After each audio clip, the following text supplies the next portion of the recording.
As thousands search for employment or begin new jobs, they may be left wondering about their employer's rules surrounding paid sick leave, as well as maternity or paternity leave. Now, this, of course, includes the rail workers who continue to fight for paid sick leave. Yahoo Finance's Anjalee Khemlani joins us now for more on how this is impacting the labor market.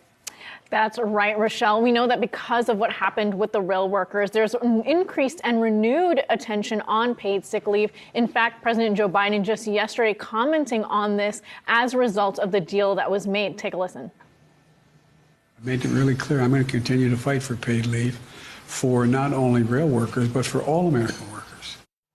So as you can hear, he's going to renew this push, and we might start to see more discussion at the federal level. And this is because, of course, we've seen as a result of not just the rail workers, but also other low-income workers. Really, the lower end or the lower quartile of the job market is where we've seen that gap in access to paid care. So if you take a look at the statistics, for example, the lowest quartile have 39% have access to paid sick leave. Part-time jobs are more impacted. 25% have sick leave versus 75% of full-time jobs. And we see that with states that have these laws, the Northeast and the West are really a majority of where they are located. A recent report from Health Affairs noted that, quote, the workers who are the most economically insecure are also those most likely to lack access to paid sick leave benefits. So what's been happening really for the last several months, and especially because of the pandemic and the attention on the need for time off, mental health as well, that conversation,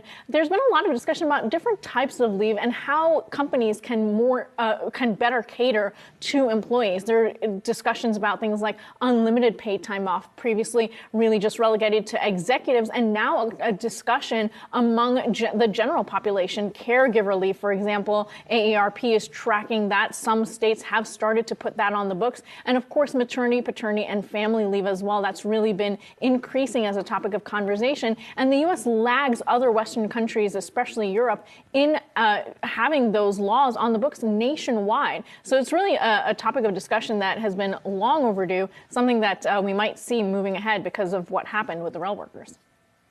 Yeah, Anjalee, even before the rail workers, no question, just COVID itself brought the conversation about paid sick leave into focus. We're seeing a lot of cases of long COVID as the virus has these lingering effects on a lot of people. How is that affecting the workplace?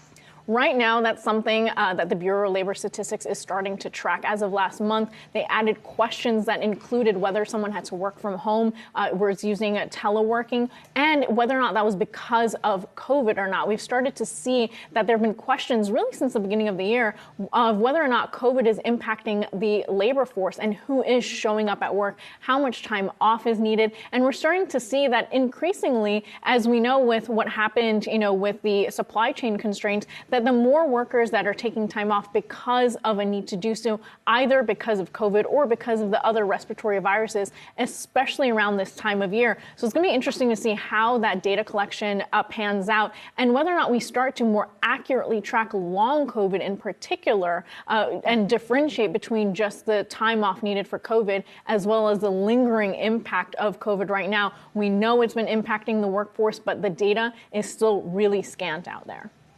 Yeah, and a lot of people are sure to take more sick leave as we continue to hear about these case counts going up going into the winter. Anjalee Khemlani, as always, thanks so much for that.